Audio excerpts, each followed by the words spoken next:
नमस्कार और स्वागत है। कभी ऐसा महसूस हुआ है कि दिन खत्म होते होते सारी एनर्जी भी खत्म हो जाती है? ये जो मॉडर्न लाइफ की भागदौड़ है, ये हमारी सारी ताकत जैसे निचोड़ लेती है। खैर, आज हम एक ऐसी जबरदस्त फिलॉसफी को समझने जा रहे हैं जो ना सिर्फ इस थकान से लड़ने में मदद कर सकती है, बल्कि हमारे अंदर ही छुपी हुई एक गहरी शक्ति के स्रोत को खोजने का रास्ता भी दिखा सकती है। तो चलिए सबसे पहले बात करते हैं उस फीलिंग की जो आजकल बहुत कॉमन हो गई है। मतलब हर वक्त थका थका महसूस करना। ये जो मॉडर्न एनर्जी क्राइसिस है, ये आखिर है क्या भला? वाह, क्या कमाल की तुलना है ना।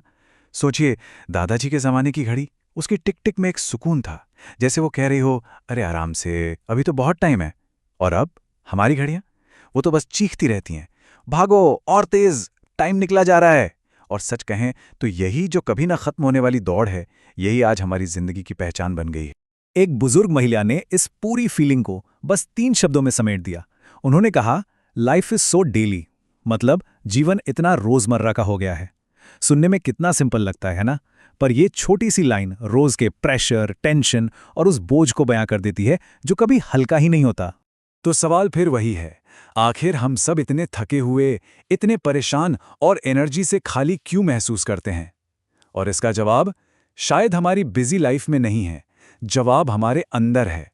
कोई चीज है जो भीतर ही भीतर हमारी सारी शक्ति को सोख रही है। तो चलिए अब इस समस्या की जड़ तक पहुंचते हैं। असल में हो क्या रहा है?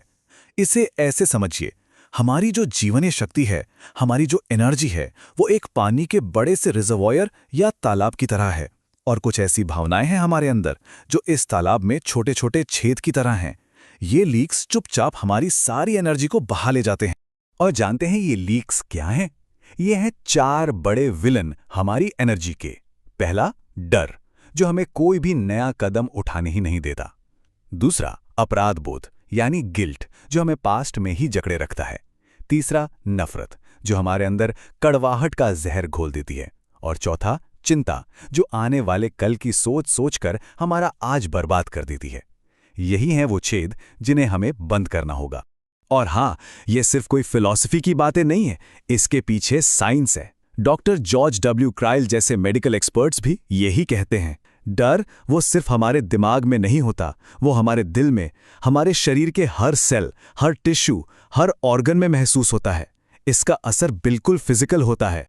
चिंता के बारे में तो क्या ही कहें, ये बिल्कुल वैसा है जैसे किसी ने कसकर गला पकड़ लिया हो। ये जो हमारे अंदर जीवन देने वाली शक्ति का फ्लो है ना, चिंता उसे वहीं रोक देती है, फिजिकली भी और स्पिरिचुअली भी। तो ठीक है, ये तो हुई प्रॉब्लम की बात कि एनर्जी लीक हो रही है। पर सवाल ये है कि उस तालाब को, उस रिजर्वयर को फिर से भरा कैसे जाए? और इसका जवाब छिपा है आध्यात्मिक अभ्यास यानी स्पिरिचुअल प्रैक्टिस में। अब जरा इस एक्रोनिम, इस शॉर्ट फॉर्म पर गौर कीजिए। APRPWPRAA। इसका पूरा मतलब है affirmative prayers release powers by which positive results are accomplished. आसान भाषा में कहें तो जब हम पूरे विश्वास के साथ प्रार्थना करते हैं तो ऐसी शक्तियां रिलीज होती हैं जिनसे पॉजिटिव रिजल्ट मिलते ही मिलते हैं। मतलब प्रार्थना सिर्फ कुछ मांगना नहीं है, ये तो एक एक्टिव फोर्स है जो असल में पावर को रिलीज करती है। और इसे करने का एक बहुत ही प्रैक्टिकल तरीका है जिसे फ्लैश प्रेयर्स कहा गया है। आइडिया बहुत सिंपल है। मान लीजिए आप सड़क पर चल रहे हैं, कोई इंसान दिखा, बस मन ही मन में उसके लिए एक अच्छी प्रार्थना, एक अच्छी विश शूट कर दीजिए। ये छोटा सा काम अपने अंदर और दूसरों के लिए पॉजिटिव एनर्जी जनरेट करने का एक जबरदस्त तरीका है। और ये चीज सिर्फ पर्सनल शांति के लिए नहीं है, इसका असर प्रोफेशनल लाइफ में भी दिखता है।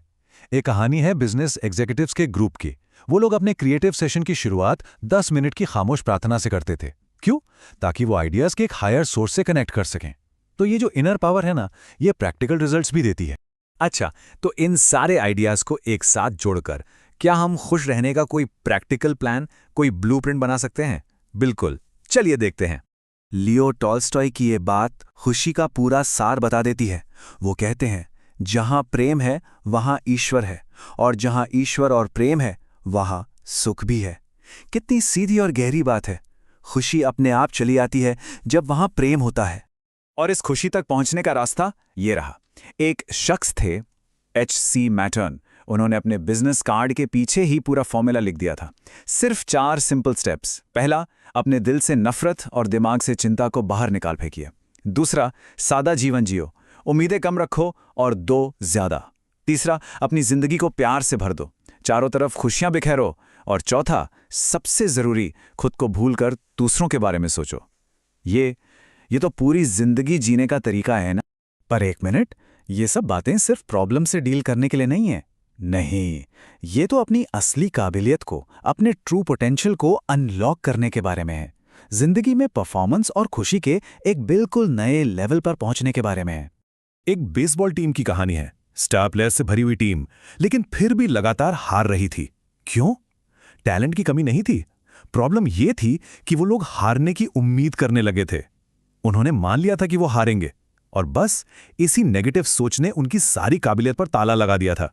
और यहीं पर इस पूरी फिलॉसफी का निचोड़ सामने आता है। ये एक लाइन सब कुछ कह देती है। मुश्किल सिर्फ मानसिक होती है। मतलब हमारे रास्ते की सबसे बड़ी चट्टानें, सबसे बड़ी रुकावटें बाहर नहीं होती, वो हमारे अपने दिमाग के अंदर होती हैं। तो ये विश्लेषण खत्म करते हुए एक सवाल सबके लिए है। अपनी अपनी जिंदगी में ऐसी कौन सी मुश्किलें हैं, कौन सी रुकावटें हैं जिन्हें सिर्फ ये मानकर दूर किया जा सकता है कि वो सिर्फ मानसिक हैं? सोचिए, अगर हम बाहरी प्रॉब्लम से ध्यान हटाकर अपने अंदरूनी माइंडसेट पर काम करना शुरू कर दें, तो ऐसा क्या है जो हासिल नहीं किया जा सकता?